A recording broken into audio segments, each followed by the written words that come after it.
Hablemos de radiación ahora. A nosotros nos interesa la radiación como método de transmisión de calor, ¿sí?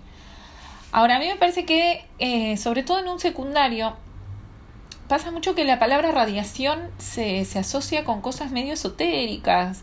Y a todos les queda como la idea de que es un método el más raro, el menos común, cuando es un poco al revés, es el omnipresente. La otra vez un alumno, o bueno, igual también en libros, por ahí figura como ejemplo de transmisión de calor por radiación el horno microondas, calentar algo con un microondas, y la verdad que medio turbio como ejemplo, polémico como mínimo, porque no hace falta irse hasta ahí, y de hecho no es un ejemplo muy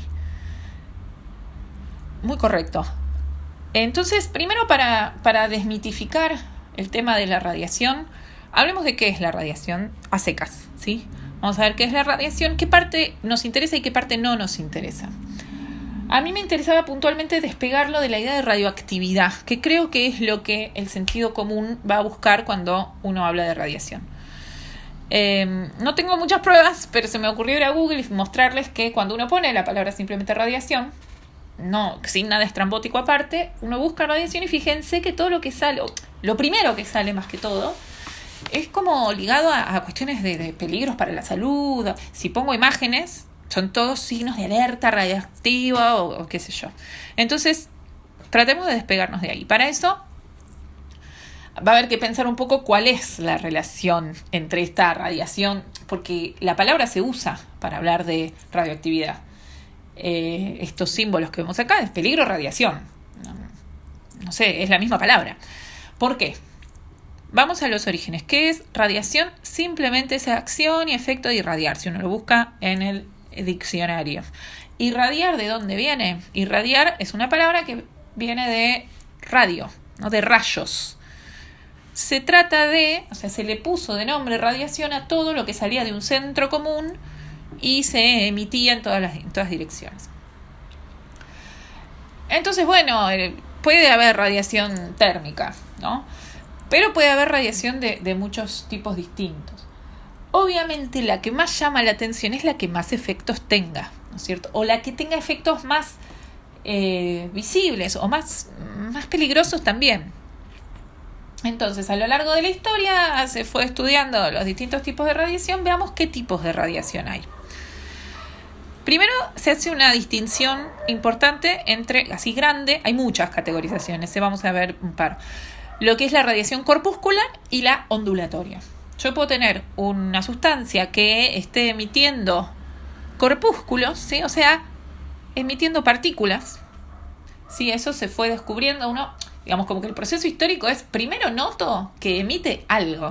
¿Cómo lo noto? Guardé una piedra en un cajón y al día siguiente me encontré que las cosas que quedaron a su alrededor han sido afectadas de alguna manera, ¿sí?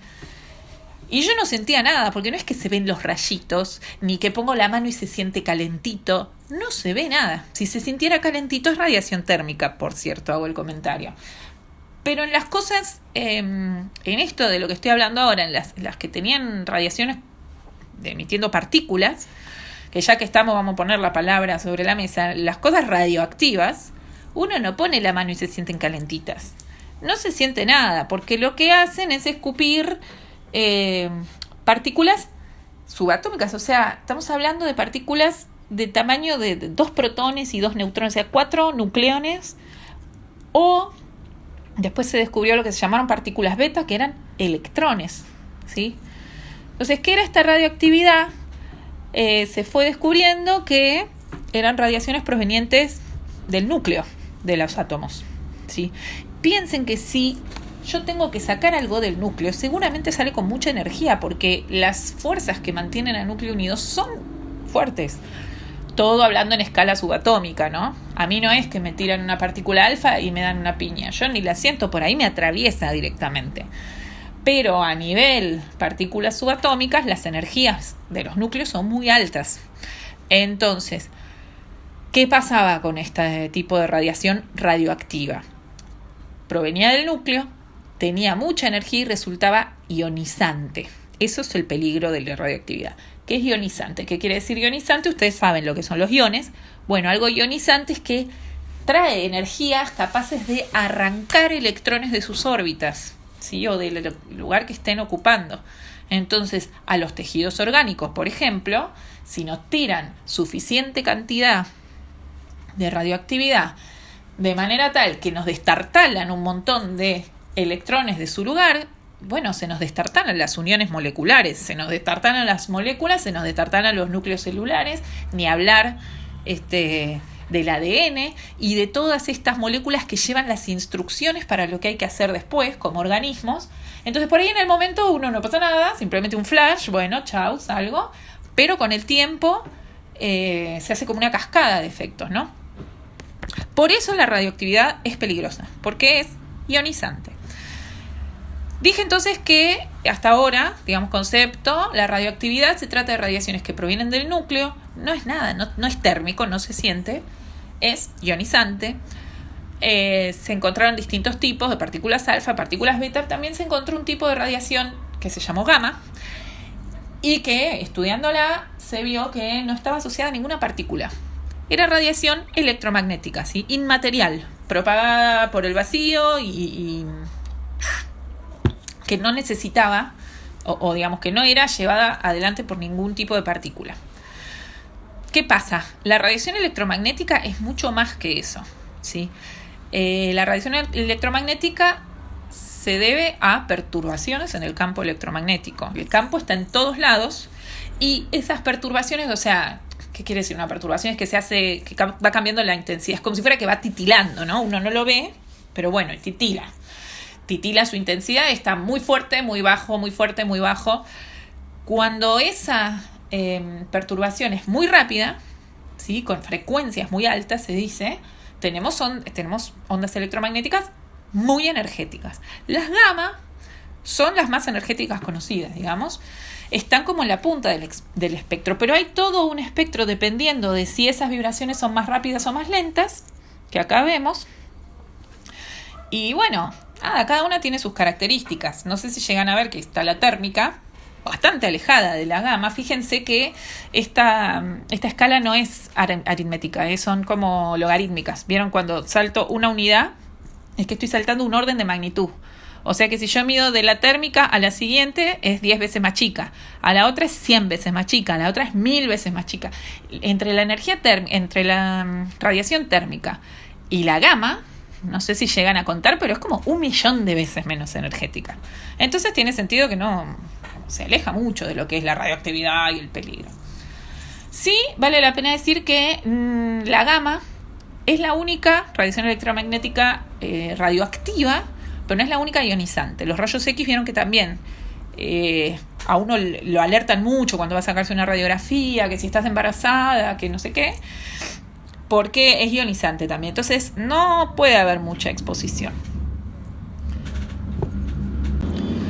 Ahora, ¿por qué no es radioactiva? ¿Por qué no se considera radioactivo los rayos X?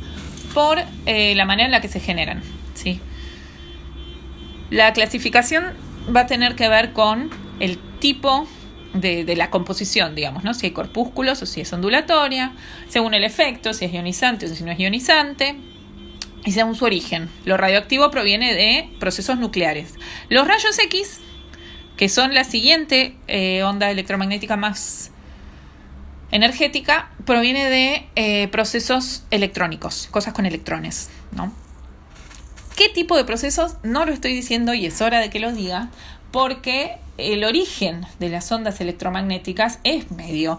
Esto sí que es esotérico, es bastante raro, y de hecho no se supo con rigor hasta que no se desarrolló la cuántica y todo esto. ¿Qué pasa? Nosotros intercambiamos energía con nuestro medio, ¿no? Nosotros sabemos que la energía no se destruye ni se crea, sino que se transforma. Los objetos macroscópicos como nosotros intercambiamos energía a través de procesos que ya conocemos. No sé, yo le pego una piña a la pared, o estoy corriendo y me freno por procesos de rozamiento, de manera que entrego energía térmica o energía mecánica, si de golpe golpeo algo, de pronto golpeo algo. Pero cuando uno va a electrones y protones, ¿vieron que la imagen de que son pelotitas y es medio naif, no son pelotitas, son unas nubecitas rarísimas de carga, campo, no sé qué. Entonces, ¿cómo hace un electrón cuando frena? ¿A dónde va la energía? Si un electrón viene con determinada velocidad y se frena, se desacelera, ¿a dónde va esa energía? Bueno, se emite como energía electromagnética. De ahí sale la energía electromagnética. De ahí salen las ondas electromagnéticas.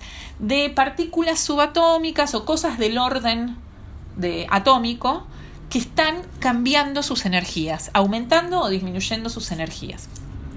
Cuando una de estas partículas, por ejemplo un electrón, disminuye su energía porque se frena, por ejemplo, esa energía la tira en forma de onda electromagnética.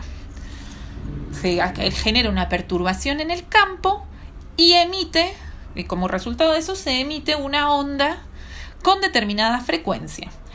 Esa frecuencia va a decir qué tipo de onda electromagnética es, ¿sí? ¿Y con qué va a estar relacionada? Bueno, con la cantidad de energía que el electrón, en este caso, se sacó de encima. Los rayos X provienen de procesos electrónicos, o sea, de electrones que se están frenando, o hay una cuestión también con electrones que están cambiando de estado dentro de los átomos. Eso no me acuerdo bien cuál es. Sí sé que la radiación de rayos X generada artificialmente es frenando electrones. Uno los acelera primero y después los frena y entonces se emiten estas ondas electromagnéticas que quedan con frecuencias dentro del rango de los rayos X. Fíjense entonces cómo las fuerzas nucleares siempre son las más fuertes. Entonces los rayos gamma asociados a procesos nucleares son los más energéticos. Después viene la estabilidad del electrón como siguiente fuerza a nivel microscópico, ¿no? La energía térmica va a tener más relación con procesos moleculares, ¿sí? Como que voy agrandando la escala. Y esto es algo que cuando hablamos de electromagnetismo un poco es algo que sí uno tiene que tener muy claro. Estemos hablando de térmica o de rayos X o de microondas o de ondas de radio, de lo que sea. La energía de las ondas electromagnéticas es directamente proporcional a su frecuencia. Les pido 1000 disculpas por la alarma del auto ese que estoy a punto de... Bueno, en fin. La constante de proporcionalidad es conocida, es siempre la misma, es una constante de la naturaleza, se llama constante de Planck. Fíjense el numerito re chiquitito que es en joules por segundo, porque bueno, es asociada a procesos subatómicos, ¿no? Es todo en mini escala. Sí, les voy a recordar de ondas, esto lo deben haber visto en Física 2, que la velocidad, bueno, las ondas electromagnéticas no lo dije, capaz lo saben, pero viajan a la velocidad de la luz, porque la luz es una de ellas, ¿no? Todas tienen la misma velocidad. La frecuencia multiplicada por la longitud de onda nos da la velocidad, lo cual nos dice que la frecuencia y la longitud de onda son inversamente proporcionales, ¿sí? Fíjense que si yo me escribo ahora la energía, pero en función de la longitud de onda, puedo ver dos cosas. Acá arriba, que tengo la energía en función de la frecuencia, se ve que a más frecuencia, más energía. Acá abajo, que tengo la energía en función de la longitud de onda, se ve que a más longitud de onda, menos energía. Eso es algo que está bueno que tengan en la cabeza, ¿no? Cuando uno dice una onda electromagnética muy energética, quiere decir que son frecuencias muy altas. Y quiere decir también que son longitudes de onda muy bajas. Fíjense que este grafiquito muestra longitudes de onda. Y los rayos gamma, que están en el extremo más alto, tienen una longitud de onda bajísima, chiquitita.